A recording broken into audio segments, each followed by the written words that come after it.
Tayong mga tao, guys, may mga panahon na para sa atin, may panahon na hindi para sa atin. Sa madaling salita, hindi natin hawak ang panahon. Ang buhay ng tao ay pabago-bago bawat araw. Every day is a new day. Para sa mga taong magaling din magawa ng mga bagay na sila lang may alam. At ito ay ipakita lang nila sa mga boss nila na sila ay magaling. Para sa akin, wala namang magaling na tao. At wala namang bubo na tao. Diba? Minsan mangyari sa buhay ng tao, pag ikaw ang hihingian ng tulong, mabilis ka lang ng magtulong. Kahit imposible mong matulungan, pero tinutulungan mo.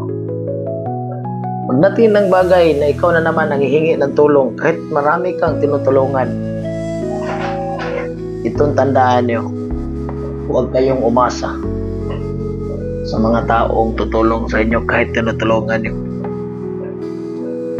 Nararanasan na ni The Emperor Mirbos. Naranasan na yan dyan. Pag ikaw nanghihingi ng kaunting tulong, wala kang makuha na tulong dahil sa kanila. Makita mo na lang sa kanila, sila'y tahimik na. At isang bisis, hindi naman sila nagkukumusta sa inyo. Hindi naman nagtatawag sa inyo. Maliban pag sila ang humihingi ng tulong sa inyo, para kang santo ninyo. Para kang santo ninyo. Inaalagaan ka bawat oras.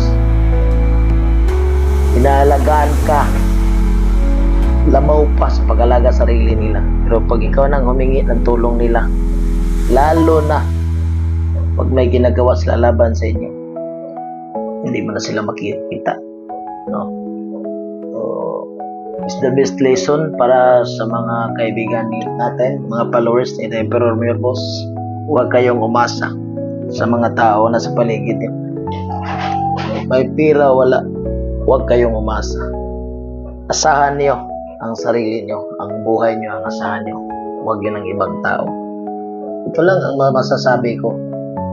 So, salamat sa mga taong mga ganun. Okay lang sa akin. Tira lang kayo sa court. Tira lang kayo sa court. Pasukin nyo sa ilalim. Baka akala nyo bobo yung kalaban nyo. Pero ang delikado na kalaban, ang big time na kalaban, o problemang kalaban, tahimik lang, wala kang marinig sa kanila. So, yun, nangyari yan. So, yun, ganito ang buhay. Life is a circle eh. Pag nasa baba tayo, ganun. Pag nasa taas tayo, magwagi naman tayo. So, huwag lang niyong kalimutan, hindi natin hawak ang panahon sa buhay natin. Every day is a new day. Pabago-bago yan ang mga pangyayari sa buhay ng tao. Kini si The Emperor Mirbos.